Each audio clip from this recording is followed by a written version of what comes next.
학창시절 영어 단어를 외우면서 사전을 찢어 먹어본 적이 있으신가요? 저는 있습니다. 하도 외워지지 않아서 그렇게라도 하면 머릿속에 단어가 남을까 해서였죠. 만약에 말입니다. 책을 먹으면 이야기를 기억하고 경험할 수 있다면 여러분은 어떻게 하시겠습니까? 이야기가 너무 재미있어 마지막 장을 넘기는 것이 아쉽기만 하고 이 재미있는 이야기 속 세계로 들어가고 싶다는 생각을 하고 있었는데 책을 먹으면 진짜 그런 경험을 할 수 있다면 말입니다. 자, 여기 그런 이야기가 있습니다. 흥미진진한 이야기가 고소한 빵 냄새를 타고 다가오는 동화책, 도도한 책방입니다. 인기 동화작가 도도한 씨는 화가 났습니다. 아이들이 책보다 다파리 바게트에 빵만 좋아했기 때문입니다. 그래서 직접 책을 들고 나와 팔기까지 합니다. 하지만 지저분해 보이는 더벅머리와 갈래머리 남매 빼놓고는 아무도 책에 관심을 보이지 않습니다.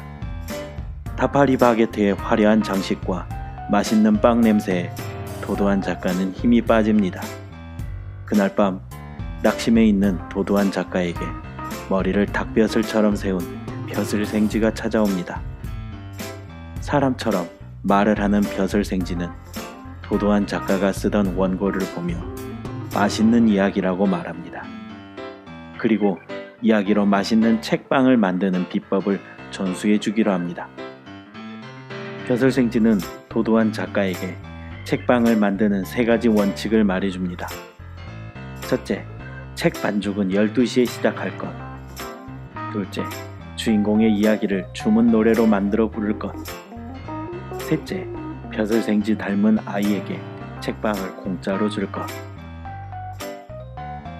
세상에, 파리만 달리던 도도한 작가의 집 앞에 아이들이 몰려들기 시작합니다. 아이들은 도도한 작가가 만든 책빵에 열광합니다. 악어 눈물 스프에 정글빵을 콕콕 찍어 먹고 도도한 작가의 이야기에 푹 빠져들지요. 게다가 책빵을 다 먹고 나서는 서점과 도서관으로 달려가 책을 읽기 시작합니다. 엄마들은 책을 읽는 아이들의 모습에 환호하지요. 하지만 이런 아이들의 모습을 좋아하지 않는 사람도 있었습니다. 바로 다파리 바게트의 주인 다판다였습니다.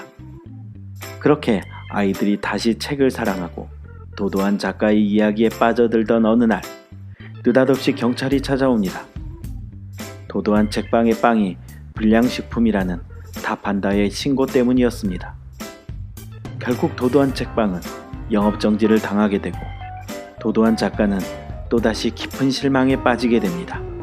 자, 이대로 신비한 책방을 만드는 도도한 책방은 끝나는 것일까요? 도도한 작가의 이야기는 어떻게 되는 것일까요? 뒷이야기가 궁금하시다면 김혜등 작가의 도도한 책방에서 만나보세요.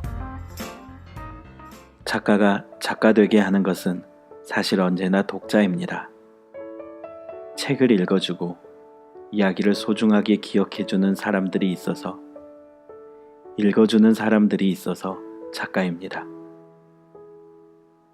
아쉽게도 모든 이야기에 독자가 찾아가는 것은 아닙니다. 마침 흥미로운 주제를 찾기도 하고 작가의 이전 작품을 좋아해서 찾아오기도 하고 우연에 우연히 겹쳐 작가의 이야기를 만나러 오기도 합니다. 작가에게 자신의 이야기를 찾아오는 한 사람의 독자는 그래서 아주 소중합니다. 어쩌면 이 책은 그렇게 찾아온 독자들에게 감사함을 표현하는 선물 같은 이야기인지도 모르겠습니다. 책을 다 읽고 나면 여러분, 오늘 또 제가 맛있는 이야기빵을 만들었어요. 놀러와서 향기를 맡고 조금 뜯어 맛을 보고 행복하셨으면 해요. 도도한 책방에서 여러분을 기다리고 있어요 라고 말하며 독자를 초대하는 작가의 따스한 목소리가 들리는 것 같습니다. 어떠신가요? 이런 작가의 초대라면 기꺼이 함께 갈만하지 않으신지요? 지금까지 김혜등 글, 김효은 그림, 주니어 김영사에서 출판한 책장을 넘길 때마다 고소한 빵 냄새가 간지르는 느낌의 동화책. 도도한 시의 도도한 책방 소개였습니다. 우리 책 속에서 만나요. 감사합니다.